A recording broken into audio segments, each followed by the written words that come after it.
Well, now, darling, you're just a little baby. You're getting to be a big baby. Now listen, we went up to Pigeon Forge the other day. Oh Lord, getting a little feisty. Looky there. Listen, we got these people up in Pigeon Forge that are doing some weird things. They're eating biscuits with pinto beans. They might need a little extra protein. I'd behave if I were you. Let's take you where you need to go now, sister.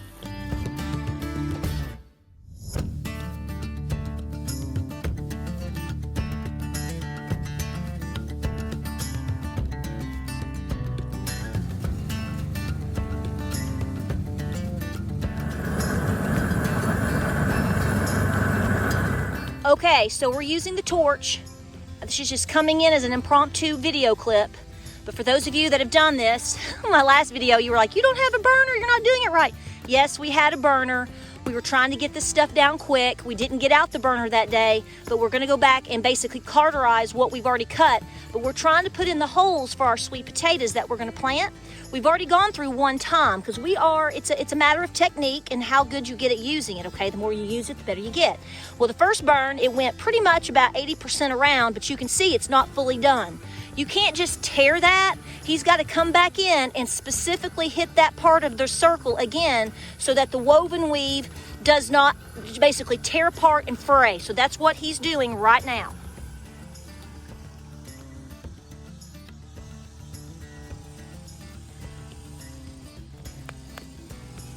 There we go. So, hey guys, welcome to Appalachia's Homestead Pater with you today. I thought I would go ahead and start doing a garden update as we are a little over a week in terms of everything's been planted. Well, not everything. I just got my sweet potatoes in, so that's not completely true. But everything but. Last week was a very busy week, and we had a death very close to the family situation. And so that kind of, you know, that distracts everything, that you have other priorities when things like that happen. So I thought it would be a good idea, though. This week is supposed to be a lot of rain, so we're trying to make sure we're squared away and set up for that type of weather pattern. So I thought, you know, let's film today, give it a week, maybe two, and let's see where everything falls. Let's find out. So today we got out in the garden and we've sort of closed in on a lot of loose ends. You know, there's always these little loose ends, and if you don't get them within a day or two after you plant your garden, it's like everything just kind of falls apart thereafter. It's like you never get to it. So we finally got to those things today. We finally got some sweet potatoes in. We're using the black woven weave landscaping material. Now let me tell you, from what I understand, there's been folks that didn't like that for sweet potatoes. I guess we'll find out together. Last year I lost my sweet potatoes to rabbits. Don't come near me, G-Stew. G-Stew is rabbit in Cherokee. That's what we call them around here. But nonetheless, I did a mound underneath that. So that was already prepped with a mound. We've got all this set up. So we're going to see how it rolls, baby. We're going to see how it rolls. I'll tell you. I'll let you know. But nonetheless, we have our onions in. We have our zinnias in. We have all of our tomatoes on each side in. We have all the peppers in. We have here on our large trellis here. Been doing this for years. We have my Missouri Wonders. Now remember, if you refer back just a week or two ago, my garden had to be shortened. Why?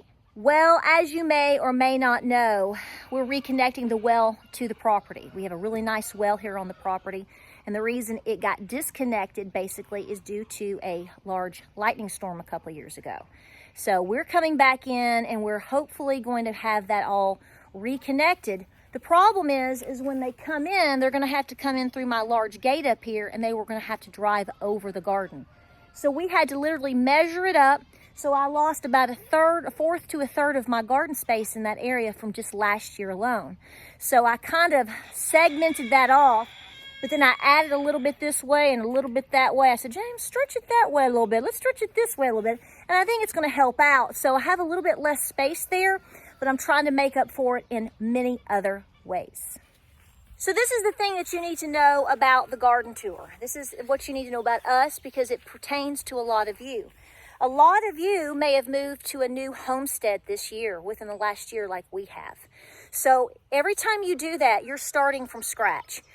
Because, as I say and say, and this is to give you confidence in what you're doing, it takes years to establish a really fully functional homestead, okay? In some years, you're gonna go harder than others, and some years you're not. You do the best you can with what you've got when you can do it, and you don't stop. You don't say, woe is me, okay? You have to look at your situation and you have to adapt it. If you are having a horrible season with rain, God's wanting you to do a little something different this year. Maybe you are coming out of an injury. God's wanting you to do a little something different this year. So don't get down on yourself, because we've talked about this before and there was a huge response to that because we can beat ourselves up really bad. I did. I woke up and I said, this is what we're going to do, people. This is what we're going to do. It's do or die. Pre-Memorial Day weekend for almost 48 hours. I mean, with a little bit of sleep in there and a little bit of laundry and whatnot, we killed it. We killed it. So here's where we are. Here is what you want to see. Here's what you want to know. Now, I'm trying out this, I call it black plastic. It's not plastic. It's the woven weave landscaping material. The black stuff here, I'm trying it out for the first time. I have used black plastic on my farm and on my homestead many different times, but it's more to establish really good compost. I never really used it in the garden. My uncle has used it many times. He used it, he used to do a massive display of tomatoes. And this is what he would use, and he loved it. It made it easier for him in terms of weeding. But again, we're new to this. We've come in this year. We've had to reestablish things. So I'm trying it out in different places. So it's not going to be necessarily what you see on other YouTube channels. Again, I'm not other YouTube channels and they're not me. You have to learn that when you watch YouTube and you see people doing certain things, that doesn't mean that what other people do is what you need to do at your place. Some things work, some things don't. The only way you're going to find that out is if you get out and you get in the dirt yourself. So right now, this whole row right here is all going to be zinnias. This right here, well, no, right there, all this right here. They're just now starting to pop up just a little bit, okay? These are all my seeds. If anything here on the farm is planted by seed, with the exception of one new item this year, they are all my seeds. I try to stay very busy every year with seed saving. You need to do the same. Anytime that you can seed save anything from your farm, whether it's a cosmos, whether it's a zinnia, whether it's a cucumber, whatever, get in the habit of doing it, because as soon as you get into that habit, it becomes easier every single year. It becomes second nature, and all of a sudden, you're going to have more seeds to plant the next year than you can shake a stick at. Now, right here, we have planted 58 onions. Actually, Gabriel did most of the work there. If you refer back to older videos, a couple months, it's been a couple weeks, couple months. Guys, I don't know, what year is it? We planted these and we bought them from Dixondale. We love them. They have done really great. I planted them prior to the black woven weave landscape material. See, I keep wanting to call it black plastic. Come on, y'all. It's not. But so what I did is I took the black layout and I cut it in the 3 sections. See, every time you see that yellow stripe right there, that's a 1-foot section across. So I took one, I cut it in 3s, and I did one next to, in the middle, and on the other side, because I've already gone through all the fertilization process, fertilizing all my, fertilizing them. So I said, let's just cut the weeds down and we're gonna go with it and make it look nice. They are growing like wildfire. There's one thing about it, if I don't get anything else out of these gardens, I'm gonna have some onions. Now, I'm gonna tell you, I'm a little bit passionate about my tomatoes. If there's one thing that I can do right, besides onion apparently, and make a biscuit, I can make a biscuit now, are tomatoes. Some years are better than others. Some years your crops are bigger than others. You have to work with what is manageable for you. Find that number. Just because you put 106 or 126 or 146,000 tomato plants in the ground doesn't mean you're going to have a good crop. I have had years where I have put in anywhere from 40 to 50 tomato plants or 30 tomato plants, and I've had a better year and a better yield from less plants than I did when I had a lot more plants to deal with. Does that make sense? You can't control the weather, folks. Things happen in life. Don't beat yourself up. Find a good, strong, manageable number for you and put them in there. Now let's talk about my tomatoes for just a second. Can you hear my audience up there? Is one up? Look at that one. Wait. Jumping up in the persimmon tree. Goats. Now, here we go. I had all these plans. I was going to have a bunch of seedlings growing. I was going to have Bonnie Best and your mama and your granny and everybody's mama's tomatoes growing each side of this house. Well, guess what happened this year? We finally got started kind of post-COVID-ish to get things done with the house. So we were busy reconstructing parts of the house. So I had to put off planting my seedlings in January and February. That's when we try to do that. And I chose my battle. Ladies, gentlemen, you got to choose your battles. And I said, you know what? If I do everything else that I own by seed and get out there when it comes, it is okay if I have to resort to going and getting some tomato plants. I've done it before. I can do it again. Patera, y'all, it's going to be okay. You need something really good to trellis them on. These are some really good stands that I've got from Gardener Supply. Go check them out. Guys, if you refer back to some videos that I've made over the last 7 years being on YouTube, you will find that cattle panels work wonders as well. Again, I have transitioned from one homestead to another, so life has changed over the last year. You got to work with what you know. But let me show you an end-all trick. Don't matter who you are, I'm telling you, this works. Look at that little baby right there. Look at that little baby. Now, folks, there's all kinds of different methods and ways to nurture your tomatoes. To me, there's a few basics. Number one, you need a good trellis.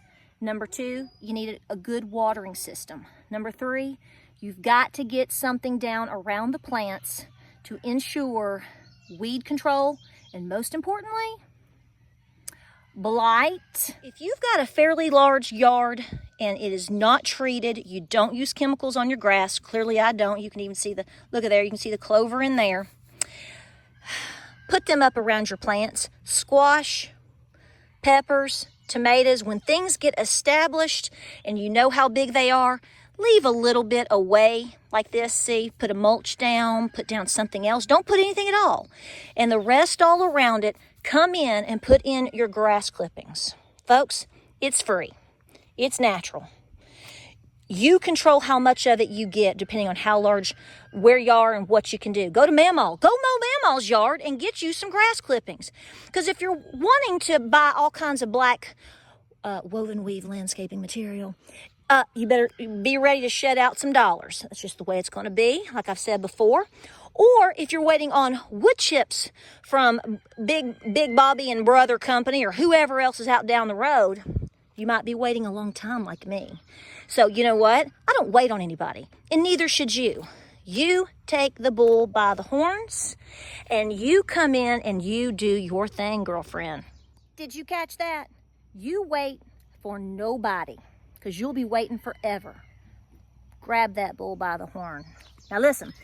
Now, cattle panels you can get at the co-op, you can get at Tractor Supply, you can get, a lot of different places. Sometimes they're easier to get than others. It's a smart investment. We brought every cattle panel we could from the old homestead to the new homestead. And it was for these arches, things like this, or tomatoes and whatnot. Useful in so many different ways. Put your little cow in there, put your little piggy. But we were supposed to extend this tunnel all the way down to yonder. Well, the well stopped that. Well, oh well, we're going to keep on trucking. So I went ahead and I took it like I did last year, and I actually did more of my Missouri Wonders, and you can see they're coming up. I'm letting them get a little higher. I'm going to let them attach right here. I'm going to keep an eye on hand weeding. I don't mind getting out and hand weeding. I want you to stop fearing it. If you do it a little bit every day from the get-go, do things to help you. But don't feel like you have to come out here and absolutely throw down $1,000 of this material just so you can have a garden. How did Granny ever survive without the black woven weave landscaping material? So now I've come to the other side. You can see right over here, I have another whole row of tomatoes. We'll talk more about tomatoes specifically in videos, but we've gotten started. And don't forget your Epsom salt.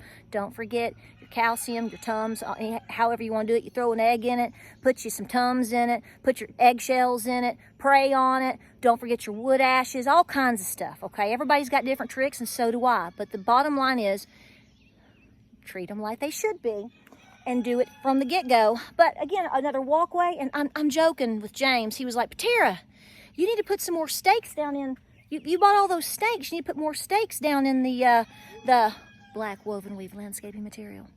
And I said, Lord, no. I said, throw me them big old stumps over there I've been burning. See, we burn. We do a lot of burning for the ground and to amend the soil. So I had some big old stumps, and guess what?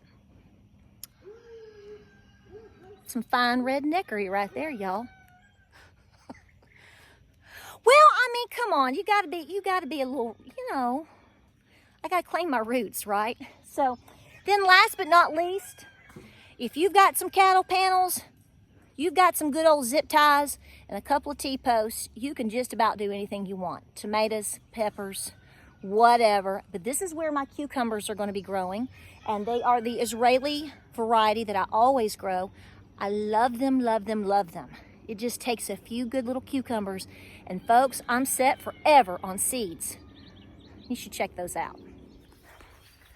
Now, this year, I decided to not do two things. I did not do my three sisters this year. I did not. And the second thing that I did is I did not grow my Cherokee tans. I decided to grow, did you see back in like last fall when we sold the house up over on the other mountain, and that one little pumpkin was sitting there? Do you remember that? That's like back in like October, November. And I brought that pumpkin home and I seed saved from it. Have a video on it if you go back a little ways. And that's what I chose to grow this year. And do you know those babies are all coming up? Let me show you what I did over here in this garden for summer. Now, to start, we also have squash. We also have our thornless blackberries, and we have elderberry. So that's all going in right there. It's growing and blooming and looking good. Way over yonder, which are now, they're beginning to appear all over the property, are my Cherokee corn beads from Miss Lou. And I planted them here last year just to get an establishment start. And do you know, they're growing over there, they're growing over here, they're growing up there. They like it here, and we welcome them. Now, in this garden, like I said, I have my mounds for my pumpkins. All of them are coming up. I have my mounds for my butternut squash, all coming up. I have a lot of volunteers. What I've noticed is that I had a lot of volunteers from last year. We pretty much threw the gardens together last year just to kind of get to know the land. What do we need to do going forward? What's going to do good here? What's going to go good there? Just to kind of try to get a gauge, but I got a lot of volunteers. Everything up there, which I'm going to get to here in a little bit, all my cosmos, all volunteers. So we have Cherokee corn beads again, we have pumpkin, we have squash, we have pepper. We also have my Trail of Tears. Remember how I brought these trellises down? That's a dog kennel, y'all. I'm showing my red neckery. But I put my Trail of Tears right there. They're coming up. And then, you know, I did go out on a wild hair. Now, let me tell you something. Somebody asked me about what is the distance that you should plant your beans apart from each other in order to help for them not to crossbreed from pole to, you know, all the different things. And I've always been told at least 12 feet. What that really means is right through here, I'm doing a little test on some bush beans because I didn't do my Roma 2s this year. I know, I always do Roma 2. But I'm doing Cherokee wax, and I wanted to see if they would come up. I wanted to see what they're gonna do. I wanna see what they're like because I've never grown them before. So this is a test run. But they are right over here next to my Trail of Tears. So the bottom line is, this needs to stay at my house, be eaten, be my business, and not sold to you under the name of a specific variety. Because the reality is, that may not be the case. So be careful who you purchase from. Now, I'm gonna walk you up here. We've also taken the time since last spring, summer, and early fall. We're planting on the property in different ways. I added more blueberry bushes. I've added more butterfly bushes. I've added more rose bushes. I'm trying to establish things that not only that I love, but also that pollinators love as being here and establishing the farm. Same thing with my herbs. I have herbs over here, a few herbs here and there. My comfrey is doing good from OAG. I also have beautiful bee balm and catnip and whatnot. Again, the first year, 2, 3, when you start working on your land, you are in the phase of establishment. Remember that. Make it count.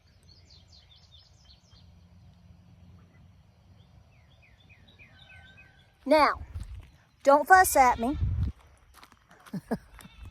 Don't fuss at me.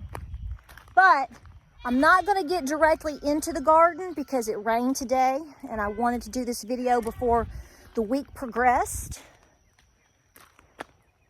Bunch of busybodies. Now, yes, the whole front large border of the garden is not just cosmos. It's mostly cosmos, but there are some weeds because everything that you're seeing, look here, everything, the whole way down is all volunteers. I did not have to use any seed in this area in order to establish my large cosmos area. So what I'm going to do is let them bloom, let them be this year undisturbed, and I'm going to pull the seed from these because the volunteers, Go Big Orange, those seeds are the strongest. Those are the ones you want if you can get them.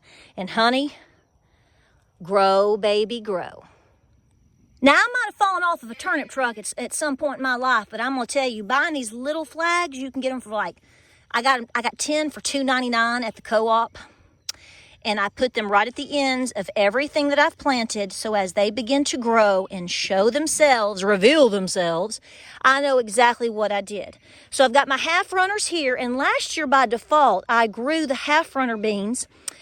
They are beautiful, by the way, right up against my cosmos.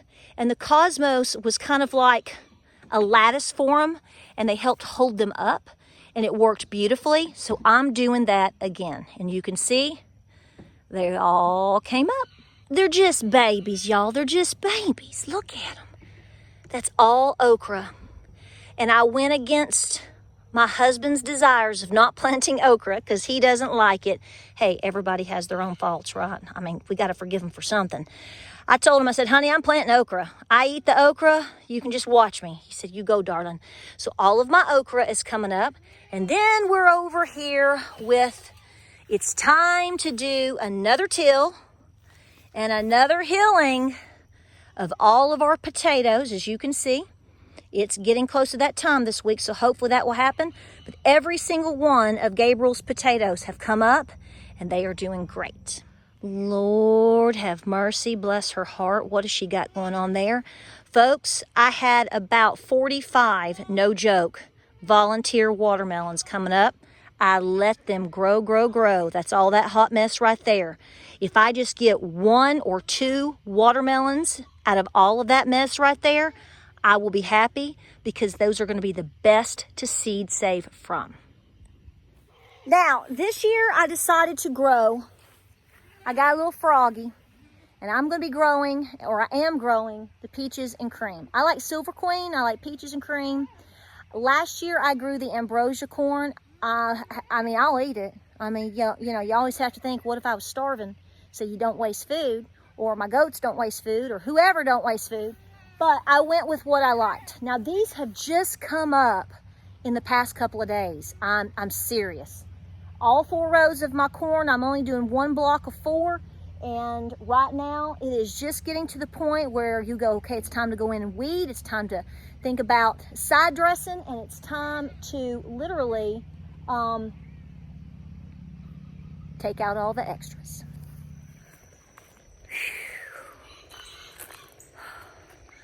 You see that stress in my neck? I saw this person on my driveway as I'm filming and talking to y'all. I was about to show out. I was about to show out.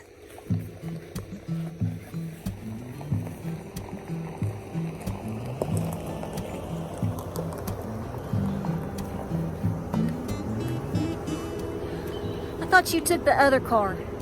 I was filming down here and I saw something sitting up there. I just told him right now I was about to show out with somebody on my driveway. Could have been bad, honey. I couldn't tell if you were hitchhiking or giving me the thumbs up like good job. Honey, I'd always hitchhike for you. I know.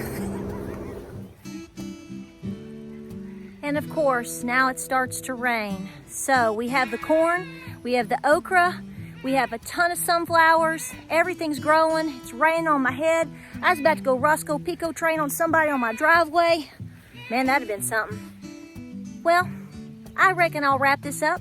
It's beginning to rain and we've got to close the barn. And so I wanted to get this all down for you all. We'll have more videos coming up on the garden and whatnot coming your way. And to close it out, just to make you giggle with all this hot mess, I just got stung by a bee.